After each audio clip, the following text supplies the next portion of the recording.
Drafted in the middle of a marketplace, exiled in a foreign land for 70 years, his daughter received his death notice in 1982. But one day, the father she thought had died in war suddenly reappeared. A father long believed to have fallen on the battlefield returned, not as a memory, but in the frail body of a 102-year-old man. A story that feels like something out of a movie instead came to life and moved millions to tears. What tore them apart for 7 decades? How powerful was their reunion after more than half a century? Watch until the end to witness the tearful reunion and hear the never-before-told truths of a father's journey through a life in exile. In the video, the father and daughter embrace tightly, tears streaming down their faces, their cries echoing with decades of longing. The father, Mr. Vuong Than Tung, was a former soldier who lived alone for 70 years in Taiwan. He was born in Nam Thong, Jiangsu Province. Today, he is 102 years old. In that moment, he cried uncontrollably, releasing a lifetime of sorrow for the years he could not be by his daughter's side. Now, with what little time remains, he hopes to make up for the lost years and give her the fatherly love she was denied. But what untold pain and heartbreak lie beneath this long-delayed reunion? In 1948, amidst the chaos of war, Vuong Than Tung's life took an irreversible turn. His fate was sealed on what should have been an ordinary day. He was still a young man, out buying salt at the local market, when a military draft sweep by the Kuomintang Nationalist Party broke out. In the confusion, he was seized and forced into the army, drafted into the 21st Corps. As he was taken away, all he could think about was his 2-year-old daughter. He reached into his pocket, pulled out 2 silver coins, and asked a passerby to deliver them to his child, a small token of love and farewell. A year later, the People's Republic of China was born. The Kuomintang was defeated and retreated to Shanghai. The 21st Corps, mostly drafted civilians, quickly surrendered and was disbanded. Vuong Than Tung became a prisoner of war, but later joined the People's Liberation Army. Believing the country had finally been liberated, he thought it would only be a matter of time before he could return to his daughter, but fate had other plans. The following year, he was sent to the front lines during the Battle of Kinmen. There, he suffered a serious leg injury and was once again captured by the Kuomintang, becoming a prisoner for the 2nd time. Because of his previous service with the Nationalist Army, he was spared execution. Instead, he was taken with the retreating forces to Taiwan. By 1953, Vuong Than Tung was discharged and began a life of quiet exile. In a strange land, burdened by a heavy rural accent, and unfamiliar with the geography, he found it nearly impossible to adapt. He never remarried. He attempted to find work, but his leg injury made physical labor unbearable. Eventually, he resorted to collecting recyclables to survive. Later, he learned the tofu trade. Though it was hard work, it didn't worsen his injury and provided a more stable life. Unexpectedly, tofu became his livelihood for more than 6 decades. Every day he walked the alleys and narrow streets, the rhythmic tapping of his wooden tofu mold echoing through neighborhoods. His soft, fresh tofu became a staple memory for local children. They affectionately called him Uncle Tofu. The moment they heard the tapping of his cane on the pavement, they knew warm tofu was on its way. For 70 years, through sun and storm, he walked those streets, yet his heart never stopped yearning for his homeland and the daughter he had left behind. He shared that he spent over 10,000 yuan just on postage, trying to reach her. But each letter disappeared into silence. No reply, no sign she was even alive. When direct flights resumed across the Taiwan Strait, he hesitated. His past as a 2-time prisoner of war made him fearful. What if he wasn't allowed to return? What if he died without ever setting foot on his homeland again? That fear lingered like a wound that would never heal. He had nearly resigned himself to fate, to spend the rest of his days in quiet solitude, until his 100th birthday in 2012, when the village chief of Shangkun, Ms. Tran Hui Lin, asked him gently, "In all these years in Taiwan, have you ever gone back to visit your family?" And just like that, the story truly began to unfold. He had spent more than half his life without ever returning to his homeland, not just because of his unique circumstances, but because every letter he sent disappeared into silence. He had no idea where his family was anymore, or whether anyone was still waiting for him. He confided in the village chief that his greatest wish in life was to find his daughter, Vuong Tu Lan. Even after more than 50 years, her name remained engraved in his heart. With the chief's help, could this elderly man finally find the daughter he had longed for all these years? But even after voicing his deepest wish, he immediately cast doubt on it. He had searched for decades with no result. By now, Vuong Tu Lan must be elderly too, if she was even still alive. If she was, why had she never replied? The village chief, moved by the fire of hope still burning in his heart, made it her mission to help. She reached out to her contacts in the media to launch a public search. But the first attempt failed. His heavy hometown accent led to errors in both the address and even his name. Vuong Than Tung was mistakenly printed as Vuong Than Tung. Because of these mistakes, the article went unnoticed. No family members recognized the story. Still, the chief did not give up. A year later, she helped him submit another newspaper appeal. This time, as if fate had not yet closed the door on them, the story gained widespread attention. Social media caught wind of it, and online communities passionately shared and circulated the search effort. With the support of a charity foundation, his hometown was finally pinpointed: Vuongda Village, Haian County, Jiangsu Province. Local police were contacted and immediately escalated the case to higher authorities. They began filtering through hundreds of women named Vuong Tu Lan in the area. After a meticulous verification process, only a few names remained. One by one, the police made calls. At last, they found her, the daughter he had spent a lifetime searching for. She was alive. Her name was indeed Vuong Tu Lan. The police called with the news. Her father, Vuong Than Tung, was still alive, but her reaction was far from expected. On the phone, she was overwhelmed with disbelief.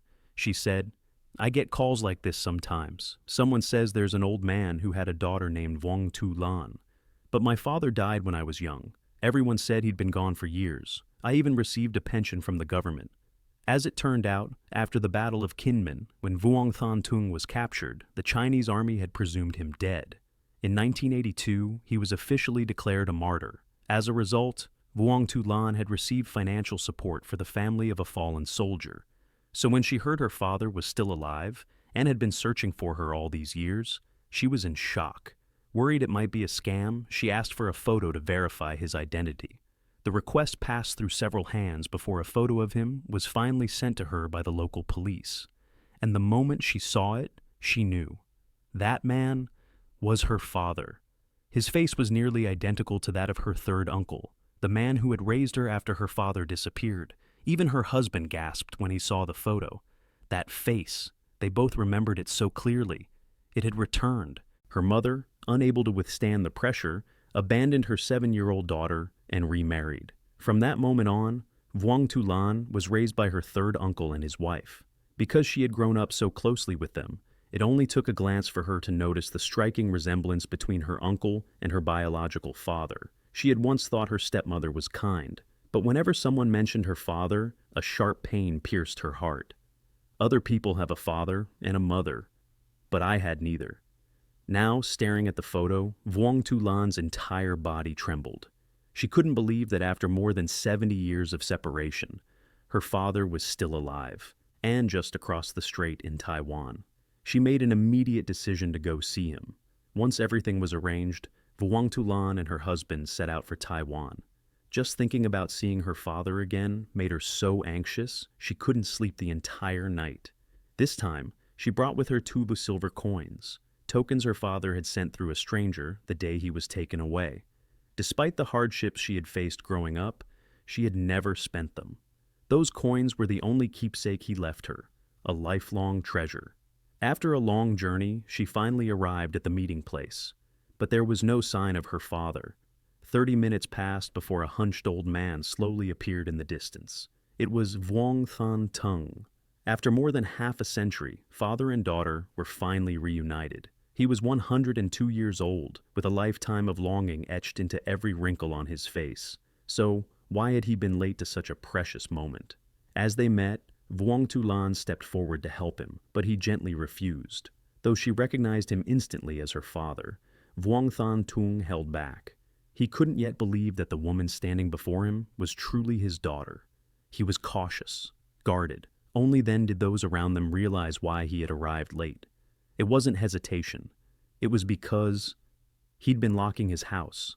But for him, locking the door wasn't just about turning a key. He used wires, iron bars, and pliers, layer upon layer of makeshift security. The process always took at least half an hour. He had lived a life of quiet resilience, but deep inside was a lasting sense of fear. Years ago, someone had posed as his long-lost daughter.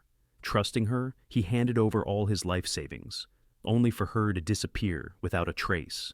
He was no longer afraid of being scammed. He was afraid of hoping again, only to be devastated once more.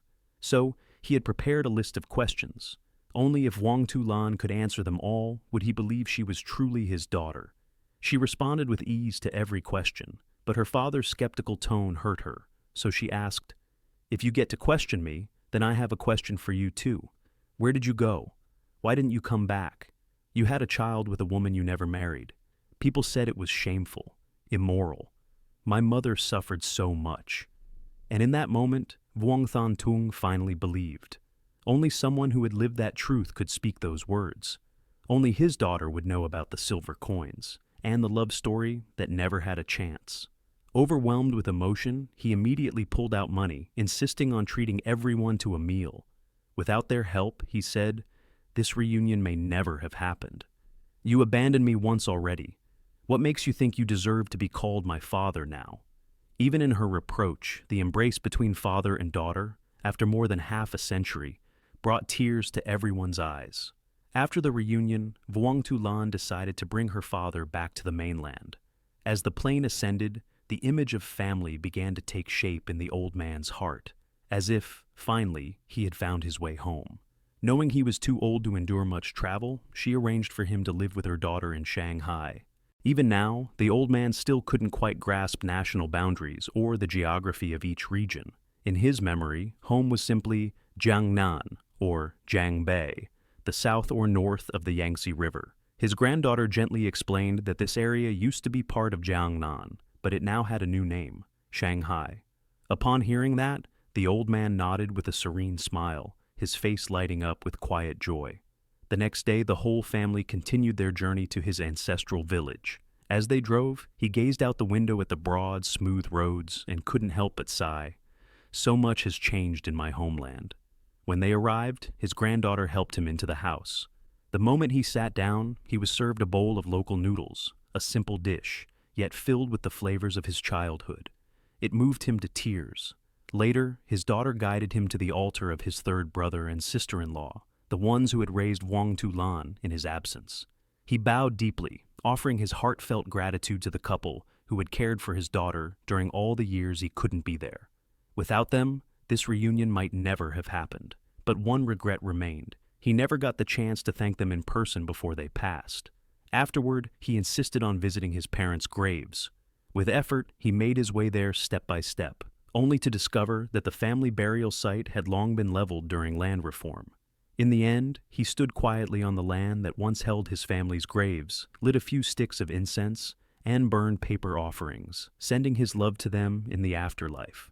Choking up, he softly said, "Mother, your son has finally come home. Do you still recognize me? It's Bao. Ha ha."